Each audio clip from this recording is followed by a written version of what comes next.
Don't forget to like and subscribe to the channel.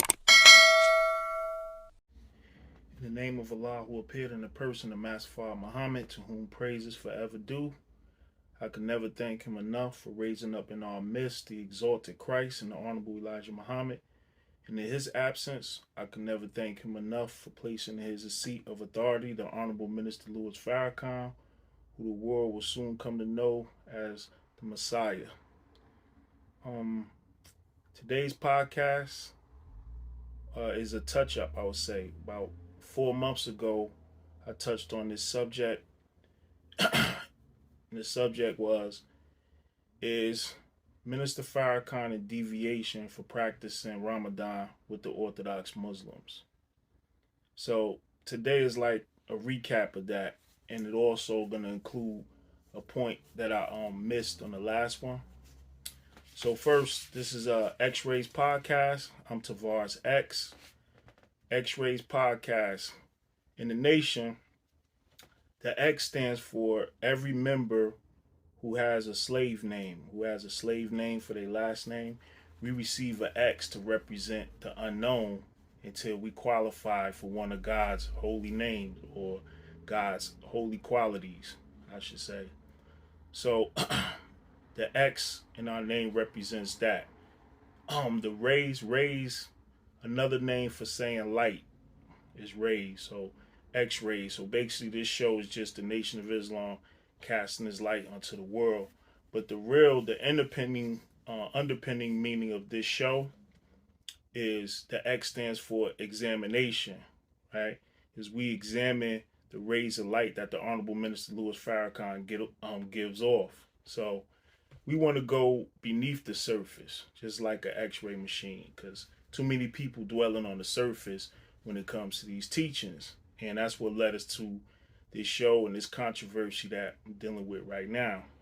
So, first off, I would just say Ramadan, one of the meanings for Ramadan is heat, like intense heat. And to me, what comes to my mind when I think of heat, I think of the way heat affects the human body in terms of purifying it, right? So we know when we feel the rays of the sun and it heats up our bodies, we begin to sweat. We sweat out toxins, we sweat out impurities. So heat is a purifying agent. We see that when we boil water and different things, whether it's metals, precious metals, or whatever have you.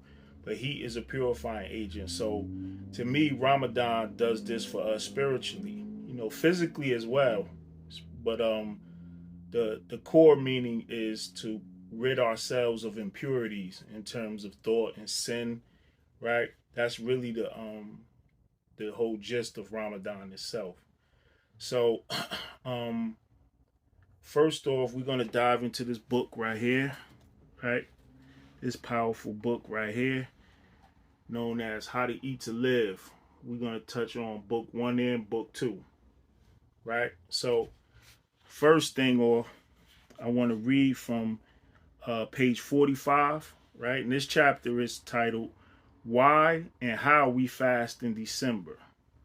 So the messenger, he's going to explain why we fast in December as a Nation of Islam, as opposed to fasting with the rest of the Islamic world, which they fast in the 9th month of their Ramadan.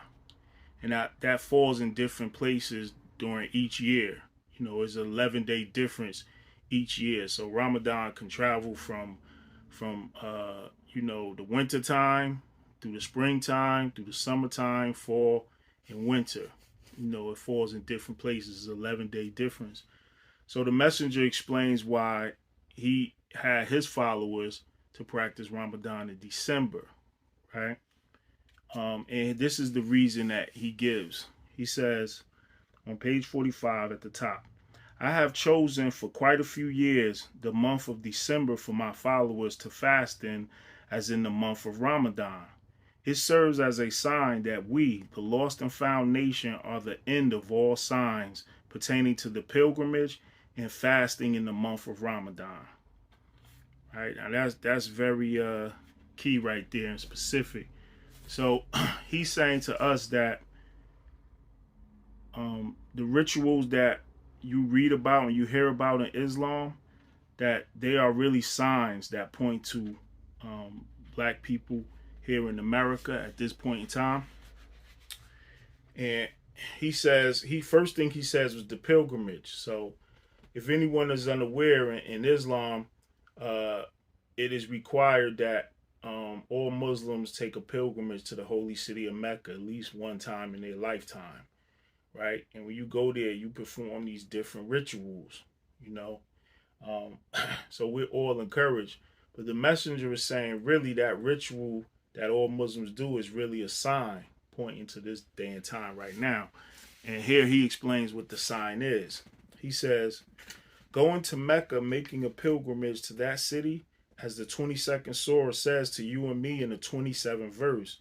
It says to the messenger here, proclaim to men the pilgrimage they will come to thee on foot and on every lean camel coming from every little part or path. From all over the earth there has been pilgrimages made to this city. It is a sign that one day at the end of this world, the rule of Satan, the messenger will call people from every direction, from all of the nations of the black man.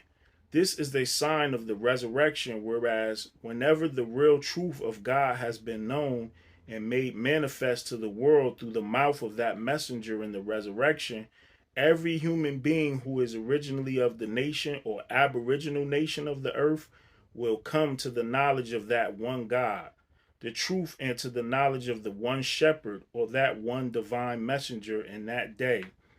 Everyone will bow in submission to his will, as the Bible refers to it in the beautiful term that every knee shall bow, every tongue shall confess that he is God. Besides he, there is no God. And my Christian brothers and sisters can relate to that. That's a beautiful scripture. So that's one example. But this right here also, this puts a cap on what I'm saying in terms of it being a sign, right? Because here the messenger says, he says, people in the past have worked and made the pilgrimage to Mecca and have returned to their people and teachers to teach them of this sign. But I say the American so-called Negroes are the end of that sign. Remember, that's what it said in the first paragraph. He said that we are the end of that sign, right? We are the end. So he says it again. He says, but I say the American so-called Negroes are the end of that sign. A pilgrimage there will not help him become a great and righteous Muslim, but bowing down to that last messenger who God raised from the dead of that people and recognizing him as being the guide now for the dead or the absolute one to give life to that dead nation, bringing them forth to God, is the real Mecca to which they should make pilgrimage. The finding of this people and the choice of God for this people to be his and making them the foundation, a stone for building the kingdom of heaven on earth, absolutely is the end of all pilgrimages. The sign will serve no more purpose when it has been fulfilled. Today it's being fulfilled. So that was a mouthful right there, but it was very key and significant, and it touches on both the Holy Quran as well as the Bible. It's all kind of loaded language in that paragraph. He mentioned the stone, right? Because when you take that trip to Mecca, there's a stone there. They call it sometimes a black stone in the building. It's called the Kaaba that is housed in.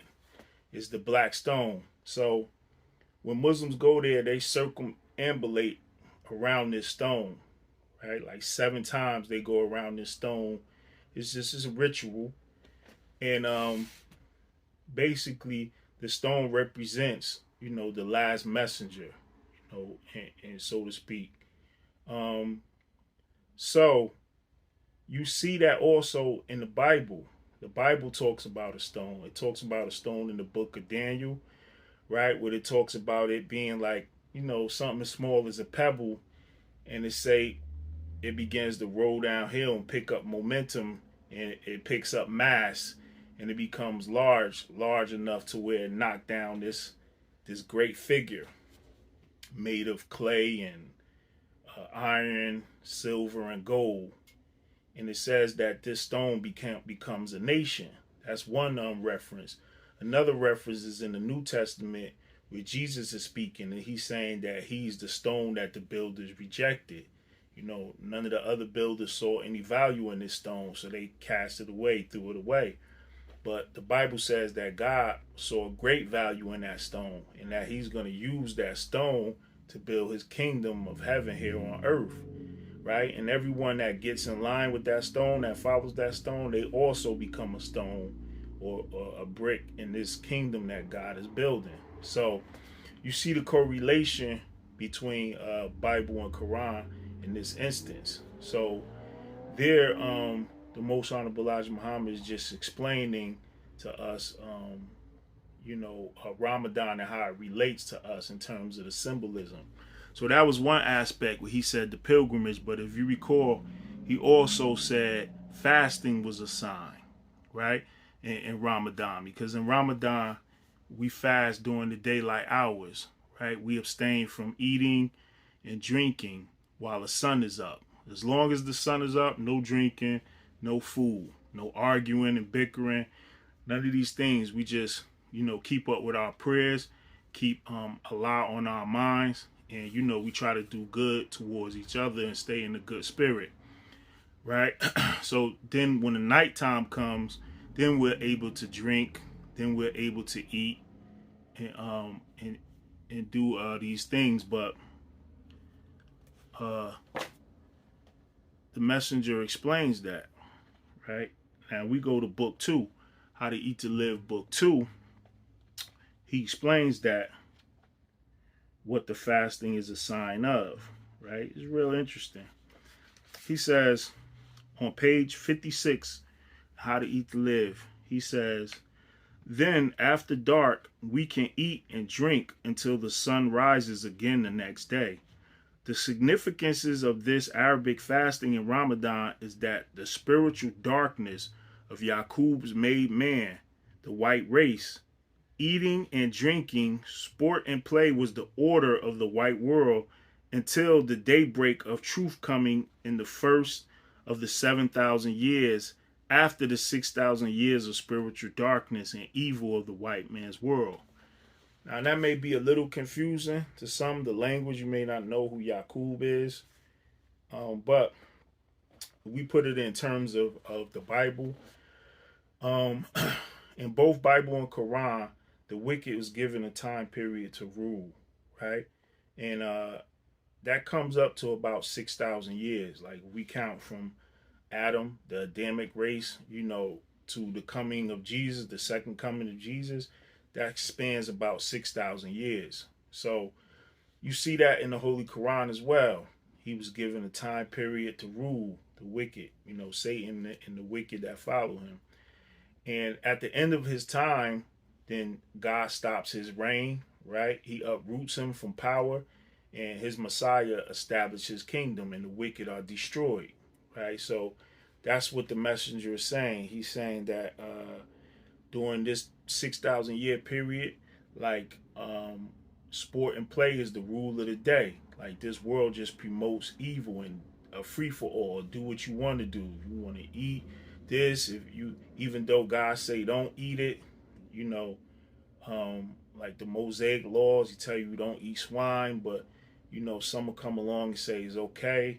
He may tell you not to drink, liquor, strong alcoholic beverages. We'll find a way to say it's okay. So this world promotes that, this world of wickedness. So he's saying that during the darkness you can do these things, but when the daylight comes, we must put it to an end. And the daylight represents, of course, the truth of God and his Messiah coming and establishing his truth, right? So he reads further, right? As we read further, he says, we are living now in the bright spiritual world of Allah, the great Mahdi, in the person of Master Farrakhan Muhammad, to whom praise is due forever. Therefore, we are not the children of darkness, but the children of light and truth. Actually, divinely, there is no fast set for the children of the light of God, and their fasting ceases. But until we have accomplished our work of perfection of self and separation of us from the spiritual darkness of Yaqub's made man and teachings, we fast to get out of it and take a month that we used to worship as being the month in which the birth of Jesus came about. Ooh. So, right there, we see what the fasting represents in Ramadan. It's actually all symbolic, of the time span that the wicked has to rule, and then the time period where God comes to establish his kingdom on earth. That's what the fasting signifies, right? So I really could end my talk on this next talking point right here. I really could end it because here the Most Honorable Elijah Muhammad justifies the Honorable Minister Louis Farrakhan for practicing Ramadan with the Orthodox world instead of just December, right? Like he originally mandated for us to practice in December, right? And I'll go back to that. I'll touch on that. But here he says this: the Muslims, as I foresaid, do not eat nor drink from before sunrise until after the sun has set. If you take it, meaning the fast of Ramadan, with them, you are doing the right thing until this evil world has vanished. Right? So, right there, the Honorable Elijah Muhammad, when he says them, if you take the fast of Ramadan with them, he's talking about the Orthodox Muslims. If you take the fast with them, you are doing the right thing until this evil world has vanished. Right? Now let me back that up with his words right here. There's 2 points to that, right? But I'm gonna touch on this one first. He says, okay, on page 47 in How to Eat to Live, book 2, he says, we are taught, and all religions teach fasting, so that includes us too. Of course, as long as we are in the presence of God, we do not have to fast. But we are not always in his presence. In the hereafter, when all people will receive rewards of goodness who see the hereafter, there will be no fasting. And that's interesting. So he's saying, once we make it to the hereafter and the wicked are destroyed, we won't have to fast no more. There will be no fasting. Right? Because remember, now he's going to explain it again in this part. He said it before, but he's going to explain it again. He says, we, the righteous, must fast as long as we are present and among the unrighteous. So fasting is prescribed for us as well as those before us. Let us take a look at the verse in the Holy Quran. Right? Surah 2, Ayat 183, translated by Maulana Muhammad Ali. He says, O you who believe, fasting is prescribed for you, as it was prescribed for those before you, so that you may guard against evil. Here it tells us why fasting is prescribed for us. It guards us against doing evil. You see that? So, as long as we fast, that's good, better for us. Because the more you fast, the more it strengthens you spiritually. The more it puts you in favor with God, the more we align with God and his way. So if you want to practice Ramadan with the Orthodox Muslims, you can. He's saying, go ahead.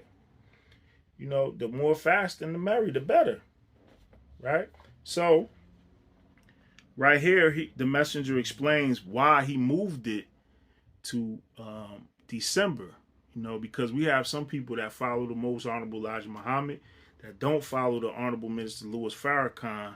They accuse him of deviation, without actually going beneath the surface, right? As we tend to do here in this podcast, and they falsely accuse him for things they don't understand.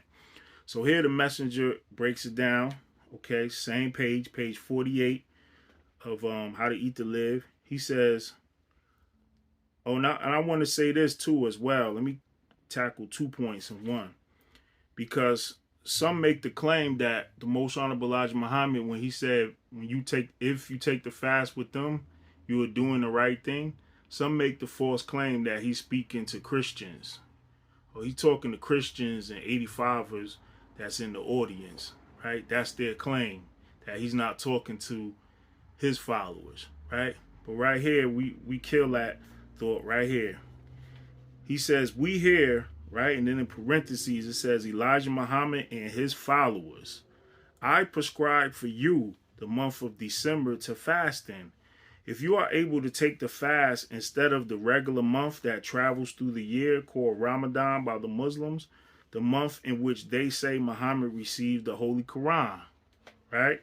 So right here, we know he's talking about his followers. How do we know that? Right here, he shows it. He says, why did I prescribe for you the month of December? It is because it was in this month that you used to worship a dead prophet by the name of Jesus. And it was the month that you wasted your money and wealth to worship the 25th day of this month, December, as the Christians do. So right here, he made a distinction between his followers and Christians. As he said, as the Christians do. He that's a distinct difference. And he's talking to Muslims that used to worship Christmas. You see what I'm saying? Why would he be talking to Christians? They still Christians. They gonna practice Christmas because they Christians. So right there he says it. And he says it in other places. He says it in numerous other places where he's speaking to his followers, right? So right here, I also want to touch on this part. The messenger says, we are approaching the month of December, in which we usually abstain from the eating in the daylight hours, as the Orthodox Muslims do, the 9th month of their calendar, the month of Ramadan. Right, you see that? So here, he's saying we're going to do the same thing that the Orthodox Muslims do, except they do it on the 9th month. We're going to do it in December. Right? He's saying the reason why we're doing it in December is because he's trying to get us away from practicing Christmas, because Christmas is commercialized. It's nothing against Jesus. It's just from the lies that they placed on Jesus' name, like saying Jesus was born on December 25th. When scholars know that he couldn't have been born in December according to scripture, because it says that the shepherds was tending to their flock, and they don't tend to their flock in the wintertime, in the dead of winter.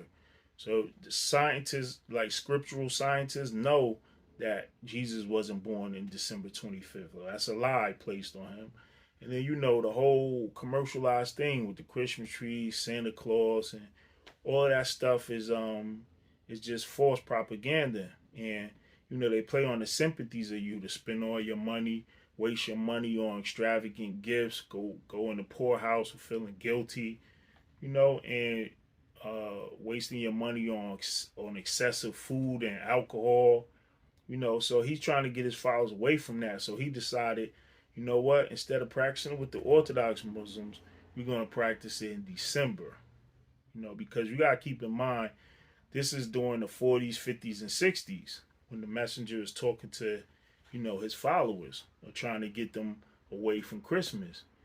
And, Christmas was a super, super huge thing in America, especially amongst black people during this time. So that's what he chose to do, not because he's against the Orthodox Muslims, right? Because they fast and abstain. We fast and abstain, right? So people get it mixed up. They get it mixed up because, like I said, they don't want to go beneath the surface, right? And you give them 1 inch and they'll take a whole mile.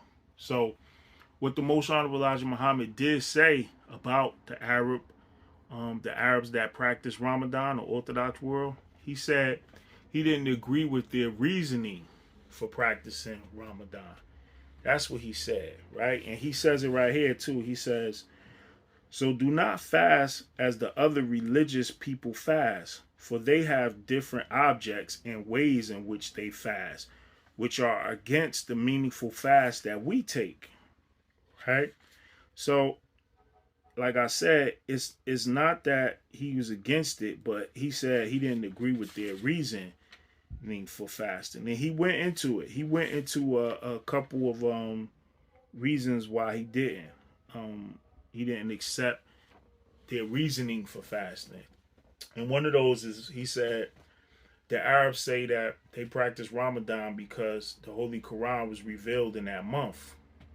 And the messenger disagreed with that. He said, to his knowledge, the Holy Quran was revealed over years, over like a 23-year period. So the Holy Quran itself wasn't revealed in that 1 month of Ramadan. So he disagreed with that part. A revelation came down in that month, but not the entirety as the Quran itself. So that was one thing that he disagreed with. Secondly, he said that we should abstain. He said we should abstain from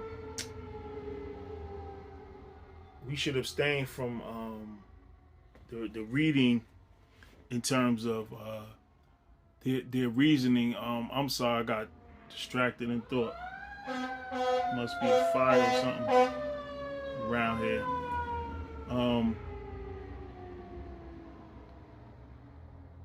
He disagreed again. He disagreed with their reasoning for saying that the Holy Quran was revealed that whole time.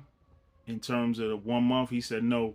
The Holy Quran was over a span of 23 years. Secondly, he also said that he don't understand why they should fast when Ramadan takes place. Because what he's saying is, usually when you looking for like spiritual advancement, right? Or you want God to bless you with something, you fast in order to show your conviction, your sincerity.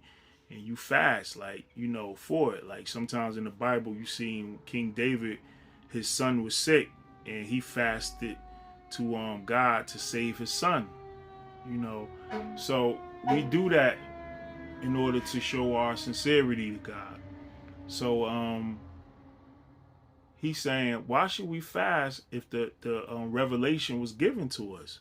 If the revelation was given to us, there's no need to fast. Plus, he's saying that it's no need to actually fast if it was given to us, right? Because he received it. And 1 second. And he's saying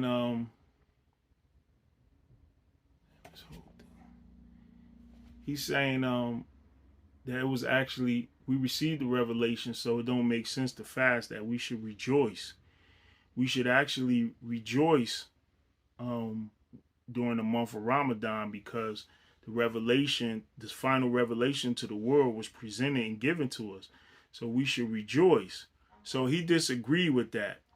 But as you can see, he's not against fasting. He's saying if we fast, we should, because it helps us guard from evil, right? So we can't mix up him disagreeing with their reasoning to disagreeing with the practice itself. Nah, he didn't disagree with the practice of Ramadan. He just disagreed with their reasoning behind it. But he said, of course, this is the Arab way. This is, these religious people, that's how they see it. You see? But fasting itself is good. And the more we fast, the better. And the more we strengthen ourselves. So, again, like I said, the messenger is talking to his followers, as you see. And you will see that pattern throughout this book, How to Eat to Live. You'll see him speak to his followers over and over again, at least 3 or 4 times when he's talking about practicing Ramadan in December. So, like he said, if you want to practice it with them, you can. Because during that time, what do? Like I said, we abstain, right, from certain things. Also, you say you keep up on your prayers 5 times a day, and you read the Holy Quran from cover to cover.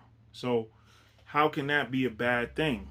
We can't find wrongdoing in that, reading God's word. So if you want to do it with them, it's fine, until this evil world has vanished. because then we won't need the fast. Right? We won't need the fast. I would like to pause for this brief moment to inject a very, very important principle in Islam in general, and especially during Ramadan is emphasized. And that principle is charity. Charity in Arabic is called Zakat. In English is charity. And that's just to be charitable to your fellow man during the time of Ramadan. And that's also if you can't complete the fast. Like let's say you sick or you on a journey and you're not able to do the fast during Ramadan, then you are encouraged to deal with charity. You know, like feed the homeless, clothe the homeless, or anything like that charitable towards someone that needs it. So at this time, I would like to inject that principle to support one of our young people right here out of northern New Jersey, hailing out of Paterson, New Jersey specifically. And I think now she may live in Clifton or the surrounding areas, but all that don't matter. Paterson is out front. That's what counts. But anyway, this next clip that I'm about to show is a brief clip, maybe 2 minutes, some change long. And this is of a young lady pursuing her dreams and pursuing her passion right now, which is soccer. So we're going to show some brief highlights of her in hopes that the public out there will support her effort. She has I believe it's a GoFundMe page. I'm not sure if it's GoFundMe, but either way, it's a fundraiser to help support in terms of equipment, in terms of uniforms, traveling expenses, things of that nature. You know, the young lady is awesome. She's dynamite and very passionate about her sport. So I will put the link down below in the comment section or beneath the video. So if anyone would like to donate and contribute to this young lady's career in soccer and further it, you can donate to it. Just click on the link. Young lady name is Ayla Fraser. Ayla Fraser. And as I'm watching the video, it's like, you know, I get real emotional because, you know, I think that's the inner soccer player in me. I was a basketball player by trade myself growing up, but I always felt like I probably could play that sport if I got into it, but I never did, unfortunately. But what I want to say is watching the video is her highlights made me think of Styles P from the Locks. Styles P had an interview from the Locks, and he brought up a very interesting point. He talked about like athletes, when it comes to black athletes, like how the Western media, they always try to just frame our success on athleticism. And he was saying like that's kind of like a disservice to our young people, our young athletes, because they want to make it seem like athleticism is something apart from, thinking or the cerebral part of a game, you know. And what he was saying was, whatever it is you tell your body to do, it comes from your mind. So when you see us performing in sports and performing at high levels, it's because we're geniuses. You know, it's not just, they're athletic. These guys are just ingrained in them, you know. It's really your mind telling your body how to respond to situations and stuff. So our young people are really geniuses at what they do. And as we see the sports, we are expanding beyond, our normal fields of basketball and just football. We're expanding beyond, to like tennis and golf, and I see auto racing and motorbike, motocross. Like, we just going the full spectrum, and we're dominating in these fields. And it's largely because, like he said, it's our genius, and it's that spirit, that connection to the God force within. But anyway, that's enough talking from me. I want y'all to enjoy the clip, see these highlights, and maybe you'll see some of that what Styles P was talking about in terms of our genius. But one thing I say is I noticed the young lady's drive, her passion, and her determination to succeed, every play, every game. So I enjoyed watching it, and it just gave me a flashback to my youth at that age, running around crazy. But like I said, the young lady name is Ayla Fraser, and if you would like to support her efforts, just click the link and donate. And I believe you get a free shirt if you donate. Then again, there's no shirt. No, scratch that. There's no shirt.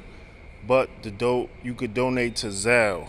That's the medium you could contribute to, Zelle, and it's the phone number, and it'll be below.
I also wanted to say, off that point, and also show some of the benefits of the minister moving Ramadan from December with his followers, right?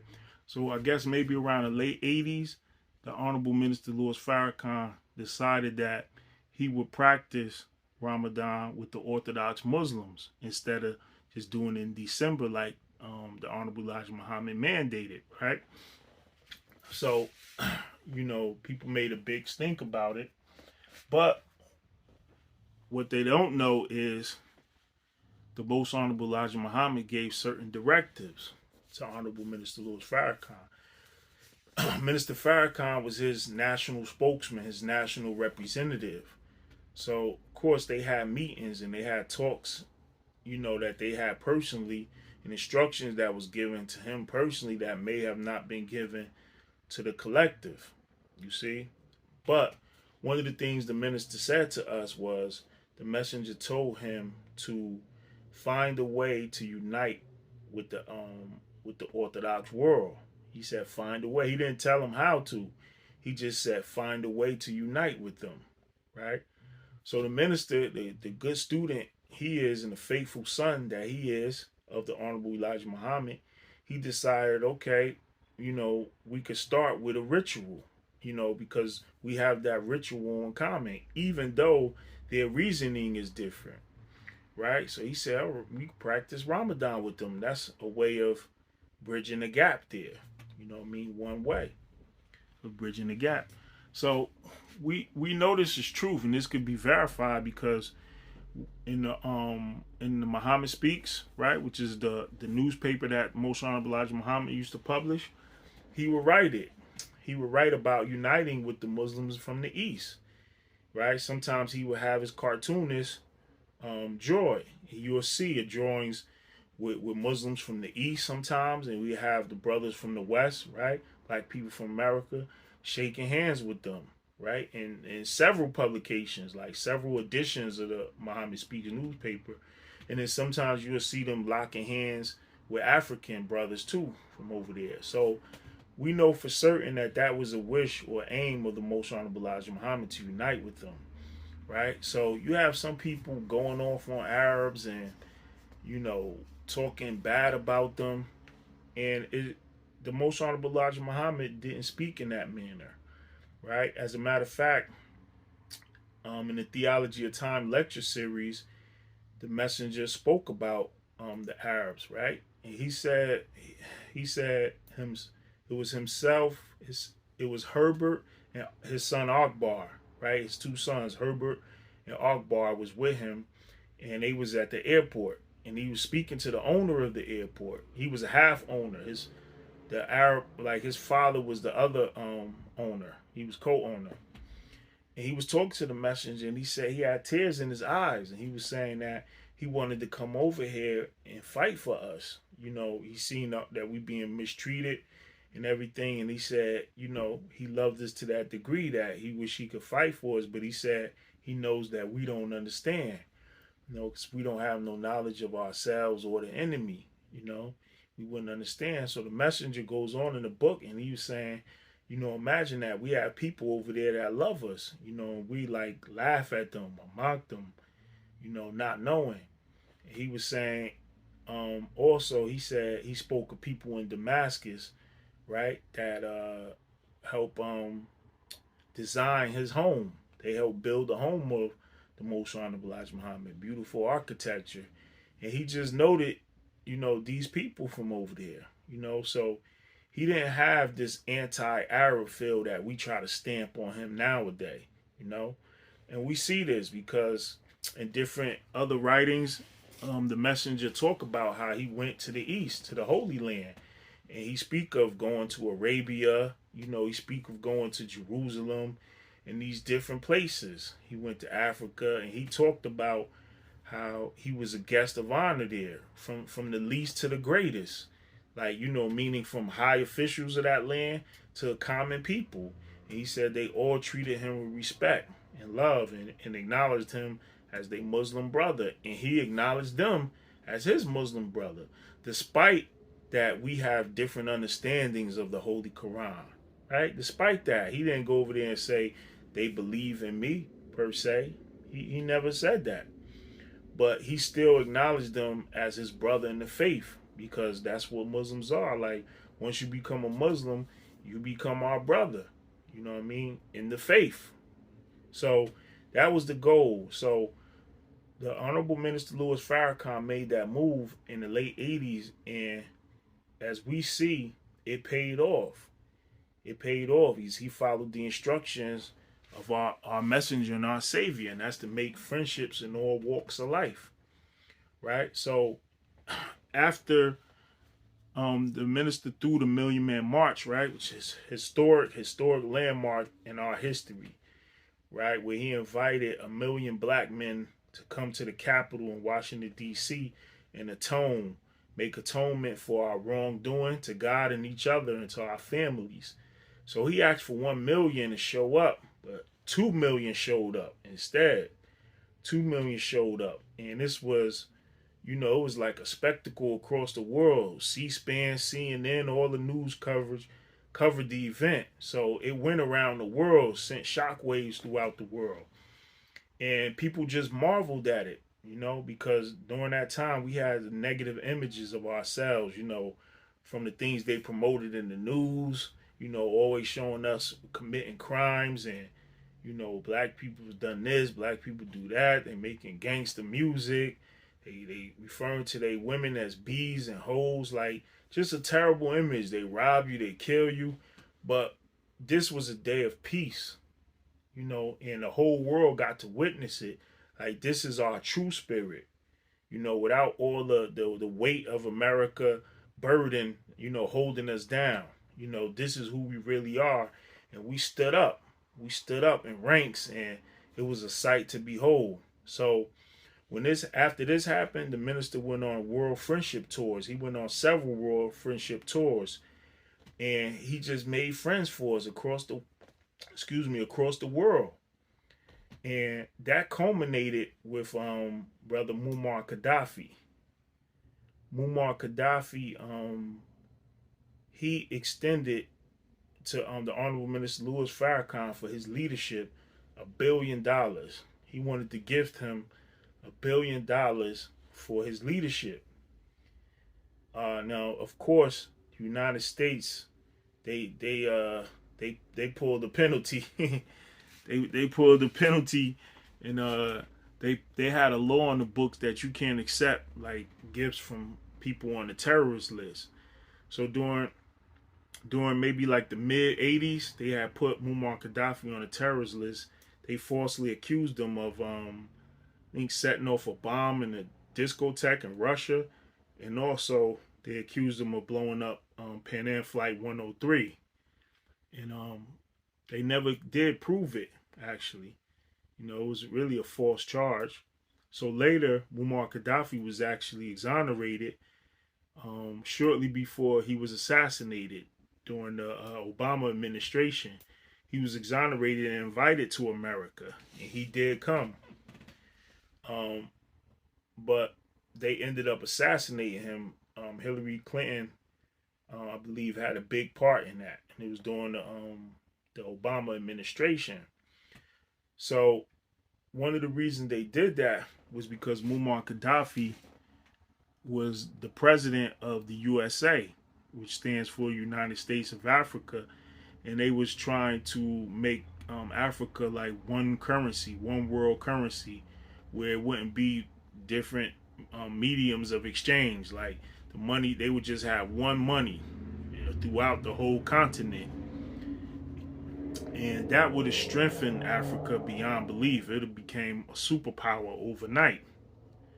So of course, the Western powers, I should say, the Western powers didn't want to see that, of course. So they assassinated him. Muammar Gaddafi had a lot of power there because, they was rich with resources. In Libya, he was the president of Libya, which is Northern Africa, and they had oil deposits there. So he made his wealth from oil, and he did a lot of great things for his country and as well as his neighbors, the neighboring countries. He also helped, by building wells in the desert there, and other things, countless things that I don't have time to go into today. But my point was just to show that the minister extended himself to the Orthodox world, produced friends for us, and that's what we're supposed to do. Our lessons tell us to make friends in all walks of life. So the minister did that as the great and top student that he is of Most Honorable Elijah Muhammad. So you know we have a lot of criticisms, but they're all false accusations and innuendos and half learned theories or what have you. But this is a challenge to anyone um, who wants to take the word of the Honorable Elijah Muhammad and prove it wrong. So you can't have your words, what you think it should be, right? You got to prove it with this man's word. You see, the things you come up in your mind, they don't bear no fruit. They don't hold weight in court. You see what I'm saying? But this challenge goes out to everyone, every sect, every strictly Elijah sect, anyone that claims otherwise. The challenge is to you. Like I said, I'm known as Jihad Shakur on Facebook, or you can leave comments in the sections. However you want to do it, the challenge is to you. And the truth gonna stand no matter what. So I just want to say that. Thank you for listening. I tried to be as brief as I could. Thank you for listening. Let me end this episode tonight by saying, may Allah guide us all with the light of understanding. Assalamu alaikum. And go ahead and do the right thing. Hit that like and subscribe button.